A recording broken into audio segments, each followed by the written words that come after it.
अयोध्या में भारी पैमाने पर जमीन की खरीद फरोख्त पर सपा सांसद अवधेश प्रसाद ने भाजपा पर बड़ा आरोप लगाया है। उन्होंने कहा कि पूरे देश में अयोध्या के नाम पर राजनीति की है और व्यापार किया गया है। अयोध्या में बहुत बड़े पैमाने पर ज़मीनों की लूटपाट हुई है। उन्होंने कहा कि करोड़ों अरबों रुपए की ज़मीन कौड़ियों के भाव ली गई हैं। लेने वाले कोई साधारण लोग नहीं हैं, यह सब बड़े लोग हैं, यह सब भाजपा के लोग हैं, उनसे संबंधित लोग हैं। यह ज़मीन किसी बाहर की नहीं थी, यह ज़मीन देवतुल्य किसानों की थी। किसानों को तो हम भगवान मानते हैं। अगर भगवान के बाद इस धरती पर किसी का सम्मान है, आदर है, तो वह किसानों का है। हमारे नेता अखिलेश यादव ने इस पर अपना बयान भी जारी किया है। इन संबंध में जांच की मांग भी की गई है। मैं लखनऊ जा रहा हूं, अखिलेश यादव से मिलकर इस संबंध में बात करेंगे। यह मामला गंभीर है, तो इसे गंभीरतापूर्वक लेकर उच्च स्तरीय जांच के बाद ही दूध का दूध, पानी का पानी होगा। इसमें बहुत से लोग कानून के शिकंजे में आएंगे। तो पूरे देश में अयोध्या के नाम पर राजनीति की है और व्यापार की है।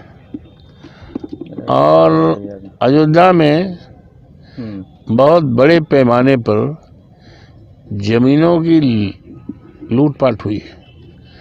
करोड़ों अरबों रुपए की जमीन, ये क्यों बात कर रहे हो?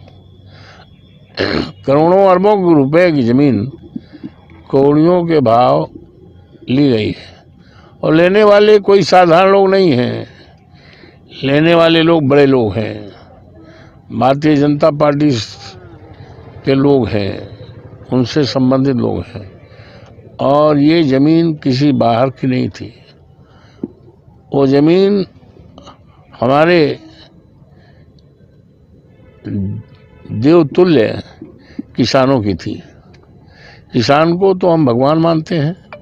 अगर भगवान के बाद, ईश्वर के बाद इस धरती पर, देवताओं के बाद इस धरती पर किसी का सम्मान, आदर, तो वो किसानों का है। लेकिन हमारे किसानों की ज़मीन ली गई है और जिसके बाबत समाचार पत्रों में बड़े पैमाने पे छपा भी है और हमारे नेता आदरणीय अखिलेश यादव जी ने अपने कुछ बयान भी दिए हैं। इस संबंध में जांच की मांग भी की है। तो हम उस विचार से सहमत होकर और आज ही मैं लखनऊ जा रहा हूँ, उनसे इस विषय बात भी करेंगे। ये मामला चूँकि गंभीर है, तो इसको गंभीरतापूर्वक लेकर और इस पर उच्च स्तरीय जांच के बाद ही दूध का दूध, पानी का पानी होगा। और बहुत लोग इसमें कानून के शिकंजे में आएंगे।